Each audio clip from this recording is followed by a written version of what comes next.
Ferland Mendy, le défenseur madrilène qui s'est blessé depuis avril, est enfin de retour. C'est incroyable. Ouais, c'est incroyable. Il s'est blessé depuis avril et dites-vous qu'il s'était déjà blessé avant avril pendant plusieurs mois. La dernière fois, en avril, c'était une blessure au quadriceps. Je ne sais pas si j'ai bien prononcé, mais voilà, c'est une zone du corps que je ne maîtrise pas trop. Je pense que ça doit être voilà, au niveau des muscles, n'importe où, mais c'est plus. Franchement, Mendy, c'est trop. Cette blessure a fait que Alonso est venu. Alonso a pris l'équipe. L'équipe a joué le mondial des clubs. L'équipe a commencé la Liga. L'équipe commence déjà à jouer les matchs de la Ligue des Champions. Et jusqu'à présent, Mendy n'est pas encore de retour. C'est maintenant qu'il arrive. C'est compliqué. Lorsque vous êtes titulaire et qu'il y a un nouveau coach qui vient, vous espérez rentrer dans le système de jeu du nouveau coach. Je vais prendre l'exemple rapidement de Ada Güler qui n'était pas forcément titulaire avec Ancelotti, mais depuis l'arrivée de Alonso, Ada Güler est le maître du milieu de terrain. On le voit pratiquement dans tous les matchs. Et voilà un peu un exemple. Voilà. Maintenant, quand on revient sur Mendy, vous comparez un peu les deux, vous allez sentir que franchement, Mendy, actuellement, il doit être en train de réfléchir à comment gagner ou reprendre sa place de d'ailier latéral gauche, latéral défensif gauche, voilà. Défenseur latéral gauche, je vous l'ai dit. C'est compliqué. Aujourd'hui, le Real a, vu les multiples blessures de Mendy, le Real a décidé de prendre un nouveau joueur, Carreras, qui est très bon. Voilà le problème.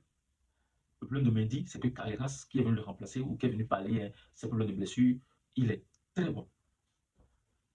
Un joueur qui est très bon, un joueur qui commence la saison avec un nouveau coach qui a déjà confiance en lui. Parce qu'il y a aussi Franck Garcia qui vient juste derrière Carreras. Donc, Franck Garcia était là depuis, mais voilà, Carreras est venu, il a pris la place de Mendy, il a pris la place de Franck Garcia. Donc, aujourd'hui, je pense que Mendy se retrouve à la troisième place. Si on doit faire un classement, Carreras vient en premier, Franck Garcia le suit et Mendy vient en troisième position. Voilà, Mendy est de retour à l'entraînement et ce sera compliqué vraiment de reprendre cette place-là à Carreras. Surtout que voilà, c'est un défenseur que beaucoup aiment. Il y en a qui parlent de mélange de Marcelo et de, voilà, de Mendy. Mendy, on sait que défensivement, c'est mieux qu'offensivement. Marcelo, il est très bon offensivement. Donc, Carreras, il fait un peu des deux. Mais moi, je le mets plus en attaque parce que, voilà, offensivement, il donne plus. Voilà, il donne plus défensivement. C'est pas mal. Mais je pense qu'offensivement, il donne plus. Ouais.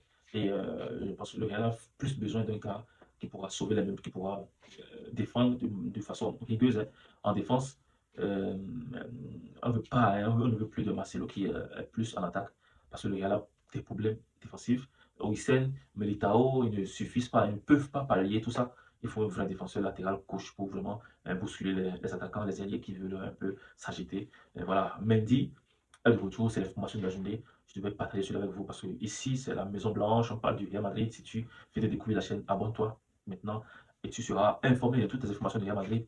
Je fais aussi le débrief après les matchs du Real Madrid en général. Et j'ai de la peine pour Mendy, franchement.